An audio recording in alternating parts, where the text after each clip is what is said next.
Hey friends, Gitu'r পৃথিৱী চেনেলৰ অন্য এটি ভিডিঅ'লৈ আপোনালোকক পুনৰবাৰ স্বাগতম জনাইছো। এতিয়া চলি আছে মাঘ মাহ ভোগালী বিহুৰ বহুত শুভেচ্ছা জনালো আপোনালোকক। আমি যিমানেই নগৰ চহৰত নাথাকো কিয় বিহু বুলিলে কিন্তু সকলোৰে গাঁৱৰ ঘৰখনলৈ মনত পৰে।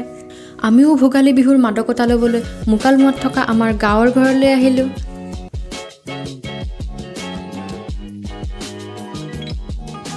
ঘৰলৈ আহি থাকোতে আমি হাজত 7 কেজি ওজনৰ বৰালি মাছ এটা কিনিছিলো আৰু এতিয়া সেইবোৰকে আমি দুইজনে ধুই আছো।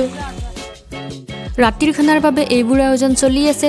দিনত আমি অলপ সিম্পলকৈ ভাত খালো যেহেতু ৰাতিৰ খানা আছে আৰু ৰাতিপুৱা মাখিপন্তা খাবই লাগিব। ৰাতিৰ খানাবোৰ এদৰে চৌকাত বনোৱা হ'ল আৰু ধুনীয়া আঙঠাত আলু পুৰা হ'ল। মাছ মাংসৰে মজবুতকৈ ৰাতিৰ খানাৰ আয়োজন কৰা হ'ল। মই যেহেতু নিৰামিষ ভোজী সেয়েহে মোৰ বাবে বনালো মটৰ পনীৰ। পনীৰখন মই গেছতে বনালো। ইয়াৰ বাহিৰে সকলোবোৰ আঞ্জা জুইত বনোৱা হ'ল আৰু আমি সকলোৱে লগ লাগি অতি হেঁপাহেৰে ৰাতিৰ খানাটো খালো। ৰাতিৰ খানাটো শেষ কৰি আমি সোনকালেই শুলো যিহেতু ৰাতিপুৱা মেজিৰ গুৰিত সেৱা কৰিবলৈ যাব লাগিব। মেজিৰ গুৰিত তিৰোতাসকলে নাম ধৰিব আৰু তাত আমি কেঁচা লাৰু আগবঢ়াম আৰু সেয়েহে ৰাতিপুৱাতে উঠি পিঠাগুৰি খুন্দা হ'ল। কেঁচা পিঠাগুৰিত নাৰিকল চুকা আৰু চেনিৰ ৰস মিহলাই মা আৰু বৰমাহঁতে এতিয়া লাৰু বনাই আছে। ৰাতিপুৱা ভাইটিহঁতে কণী যুঁজ খেলিছিল কিন্তু বেছি ৰাতিপুৱাতে গা পা ধুই ৰেডি হ'ব নোৱাৰা কাৰণে মই সেইবোৰ ভিডিঅ' বনাব নোৱাৰিলোঁ। অলপ দেৰিকৈ আমি মেজিৰ গুৰিত সেৱা কৰিবলৈ গ'লোঁ। মোৰ লগত গ'ল বৰদেউতাহঁতৰ দুজনী ছোৱালী। আমি মেজিত 3বাৰকৈ মাহ তিল ছটিয়ালোঁ আৰু অগ্নি দেৱতাক সেৱা কৰিলোঁ। তাৰ পিছত ইজনীয়ে সিজনীক মেজিৰ ছাইৰে ফুট দিলোঁ। আমাৰ চুবুৰীটোত 2টা মেজি বনোৱা হয়। এটা হ'ল সাধাৰণ মেজি আৰু আন এটা হ'ল মহিলাৰ মেজি। মহিলাসকলে যেতিয়া নাম ধৰে তেতিয়া সেই মেজিটো জ্বলায়। মেজিত সেৱা জনাই আমি আটাইকেইজনীয়ে ফটো উঠিলোঁ আৰু তাৰ পিছত ওচৰতে থকা নামঘৰটোত সেৱা জনাবলৈ আহিলোঁ।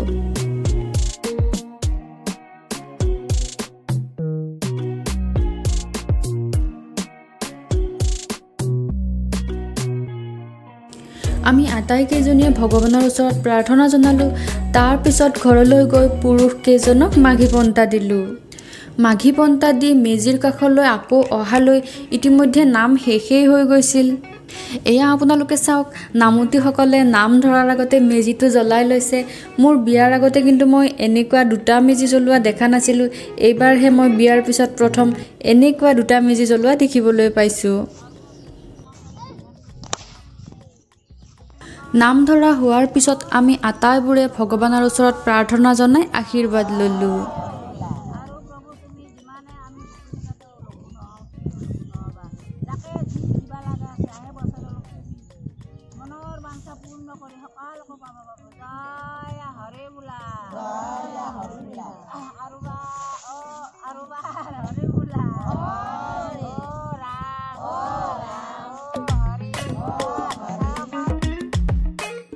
সেৱা কৰা হোৱাৰ পিছত এতিয়া চলি আছে প্ৰসাদৰ বাবে যুঁজা। বৰমা আৰু আইতাহঁতে প্ৰসাদ আৰু উপহাৰবোৰ এতিয়া ঠিক ঠাক কৰি আছে।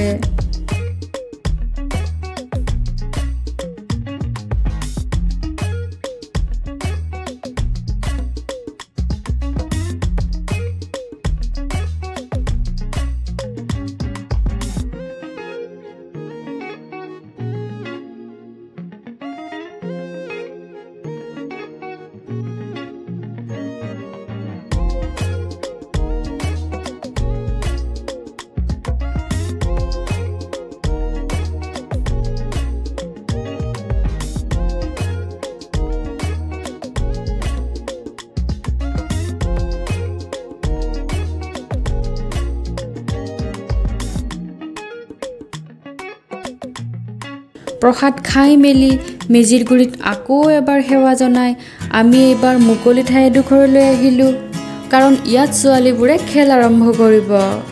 প্ৰথমতে কাবাডী খেলাৰ কথা আছিল যদিও সেয়া পিছলৈ কেঞ্চেল হৈ গ'ল আৰু তেওঁলোকে এটা বেলেগ খেল খেলিলে।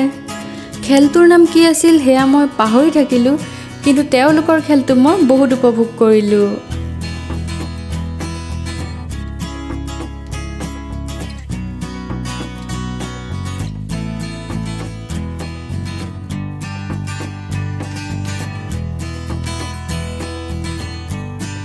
খেল চাই আহি বহুত ভোক লাগিছিল আৰু সেয়েহে আহি মাখি পন্তা খাই দিলোঁ আৰু আমাৰ চেমৰ লগত অলপ খেলিলোঁ। গাঁৱৰ সম্বন্ধীয় আইতাহঁতে মোক বিহু খাবলৈ মাতিছিল। মই যদিও আগতে কাৰো ঘৰলৈ গৈ পোৱা নাছিলোঁ, এইবাৰ প্ৰথম তেওঁলোকৰ ঘৰলৈ বিহু খাবলৈ গ'লোঁ। কোলাত লৈ থকাজন হ'ল মোৰ দেওৰ, পিছফালে আছে আইতা আৰু ডেকা শাহুমা। এইদৰে বহুতৰ ঘৰতে বিহু খাবলৈ গ'লোঁ, কিন্তু সকলোবোৰ ৰেকৰ্ড কৰা নহ'ল। গাঁৱত আৰু দুদিনমান থাকিবলৈ মন আছিল যদিও সেইদিনা আমি আহিব লগা হ'ল, কাৰণ পিছদিনা আছিল আমাৰ মেৰেজ এনিভাৰ্চেৰী। মেহেন্দি লগোৱা, কাপোৰ কানি ঠিক কৰা আদি বহুত কামেই আছিল, সেয়েহে আমি সেইদিনা আহিবলগীয়া হ'ল। গাঁৱত এইবাৰ মাঘ বিহু খাই আমাৰ বহুত ভাল লাগিল। তো ফ্ৰেণ্ডছ, এইবাৰৰ মাঘ বিহু মই কেনেদৰে কটালোঁ সেয়া আপোনালোকৰ সৈতে শ্বেয়াৰ কৰিলোঁ। আশা কৰোঁ আপোনালোকে ভিডিঅ'টো চাই ভাল পালে। যদিহে ভাল পালে তেনেহ'লে ভিডিঅ'টিত এটা লাইক কৰিব আৰু শ্বেয়াৰ কৰিব, আৰু লগতে গীতুৰ পৃথিৱী ইউটিউব চেনেলটি ছাবস্ক্ৰাইব কৰিবলৈ নাপাহৰিব। নেক্সট ভিডিঅ'ত আকৌ লগ পাম। Till then bye bye.